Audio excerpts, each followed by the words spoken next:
First, live, local. This is Fox 12 Now.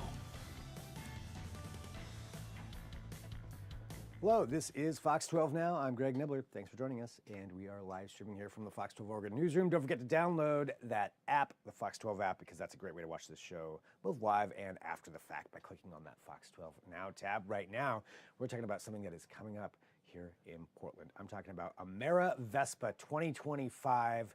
Yes, the nation's largest gathering of Vespa aficionados, and that is going to be happening, like I said, here in Portland, June 11th to the 15th. Hundreds of riders will be going through town, and we wanted to find out a little bit more about this event before it happens. So we were lucky enough to have Josh Rogers, the president of Vespa Club of America, who is actually in town visiting Vespa Portland, and we stopped by to talk to him to learn more about the rides themselves, but also what this event is and why it is they chose Portland and what to expect. So a lot covered in this. We thank him, but let's go ahead and play it right now. Josh, thank you for meeting me here. Yeah. President of Vespa Club of America. That's right, yeah. That is a pretty impressive title to have. It's important in the world, but not so much in the U.S.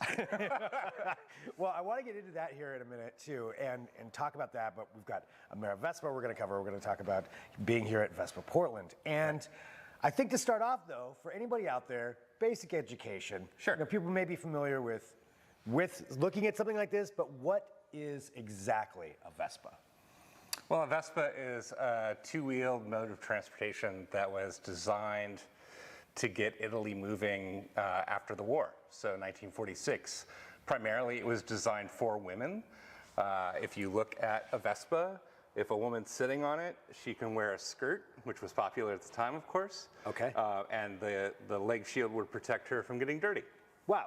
So that's really how it started. Yeah. And then from there, took off obviously worldwide. I mean, you go to Europe, you see them everywhere. Very quickly, yes. Yeah, but they here in the U.S. as well. Yeah, there were Vespa clubs in the early 50s through the late 60s in America. And how did you get into it?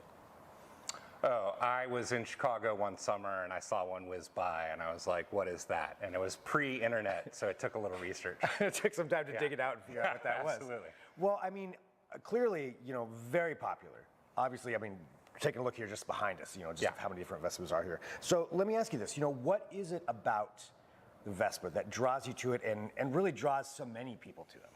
Yeah, I think from the beginning to the end, not only is it a practical way, but it is a fun, freeing way to get around. And then add to it the community that surrounds and enjoys Vespa. Yeah. And that's really what keeps everybody around. Yeah, so talking about that community, I mean, I've noticed just since we got in here, you're like, oh, I've known him for 20 years. You know everybody's name. You just walked in here, you know everybody. And it seems to be that way too with the Vespa culture, I guess I would say. Yeah, I mean, not everybody has done it as long as I have. Right.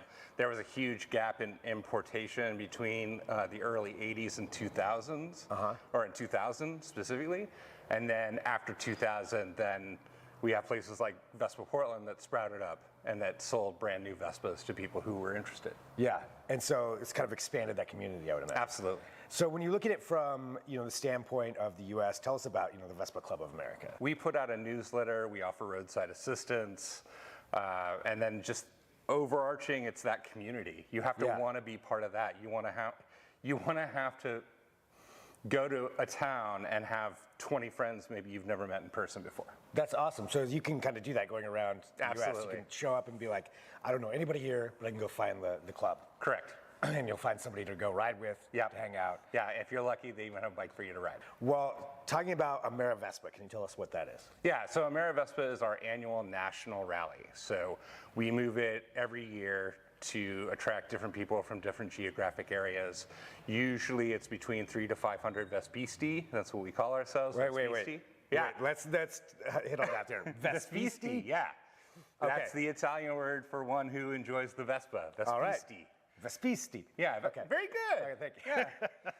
Bonjour. Yeah, that's French. Anyway, so anywhere from 300 to 500 Vespisti will show up and we enjoy the surrounding area of the town or city that we're in, and then we try to pick some cool places in town to visit so everybody can enjoy the city and get a taste for what Portland in this case is like. That's awesome. So you get to ride around, you get to enjoy that experience, meet all your friends, meet new people, Yeah. and explore a new city. Yeah, Well, and there are people who literally see some of their best friends once a year at Amerivespa. I love it. So what is it that made you choose Portland for this year? Well, every year we have an annual general meeting with all of the clubs, and we take proposals for cities, and then whichever city seems to have the best proposal, that's the city we approach. And so what were the key factors that won everybody over to come to Portland this year? I think the ride and the overall existing community here in Portland. Portland is one of the most active scooter communities in the country. There, I think, are 4 or 5 different clubs here, all with kind of their own flavor of how to do this hobby, and the rides. Yeah. Really. I mean, we're going to go as far as Tillamook and get some cheese. We're going to go to the Goonies house. We're going to go to one of the ferries. Right on. All right, well, with Amerivespa, let's touch on that really quick too. So coming up here in June, what can people expect? Yeah, so expect traffic in the city to be a little snarled as we make our way from one end to the other. Okay. Like there's a big parade happening from our host hotel on Hayden Island, down Martin Luther King, all the way to Oaks Park. How many people are you expecting in town? About 300. About 300 year, people, yeah. all coming in with their Vespas. Yeah. Shipping them or riding them here? Both. Both. Yeah, some of them will truck, some of them will ride. Yeah. But during that time, expect a lot of Vespas on the road. Yeah, expect a lot of Vespas, and then we're at the Vern Wednesday night. Nice. We're at the Alberta Street Pub on Friday night, and we're at Dante's on Saturday night. I'm familiar with all of those establishments. Yeah. Yes, all great ones. Well, one other thing too is that you're looking for more Vespa artwork, if I understand, because that's part of the culture. Yeah, so a lot of Vespisti tend to be artists, and this year, instead of having someone man a vending booth for our buttons and patches and stuff, we've partnered with Magic Box Vending, and they like to do local art or scooter art. And so if you have either something small or fun, or you make earrings or necklaces or whatever, contact Magic Box Vending, and Carrie will set you up. That's awesome. So you could have it being sold there Yeah, absolutely. at the event. Yeah. Fantastic. Well, hey, Josh, thank you No, so thank you. much. Yeah, really absolutely. appreciate it. Yeah. All right. So again, the Vespisti. Now I screwed it up. I said it right during that, but whatever. You can listen back to that part. Thank you to them, though, for joining us. Thank you to Josh there from Vespa Club of America. Thank you to Andrew at Vespa Portland. That's where we were shooting right there with all of those in the background. So we really appreciate him and their organization allowing us in there. And thanks to Ann for editing this all together as well. So coming up June 11th to the 15th. There you go. That's when you're going to see all those Vespas in. We'll see if we can revisit them maybe around that time, and maybe I'll get on a Vespa. We'll find out. But if you have a suggestion for a segment, feel free to send us an email, fox12now@kptv.com. That's fox12now@kptv.com. That is the best place to get a hold of me if you have an idea for an event or a segment rather, or something you want to see more coverage of too, because we cover everything on here. So say you saw something from our investigative team, you want to find out a little bit more, maybe more details, they can come on here and expand upon that. It's potential that could happen. So feel free to, again, send me that email. But thank you for joining us. Also, shout out there at the end to Carrie Carter from Magic Box Vending. So she was accepting the Vespa art. I'm not sure if that's still going on, but regardless, her organization also a good one to check out as well. So make sure to do that. And thanks for being here. We're going to take a break. I'll talk to you soon. I'm Greg Nibbler. This is Fox 12 Now.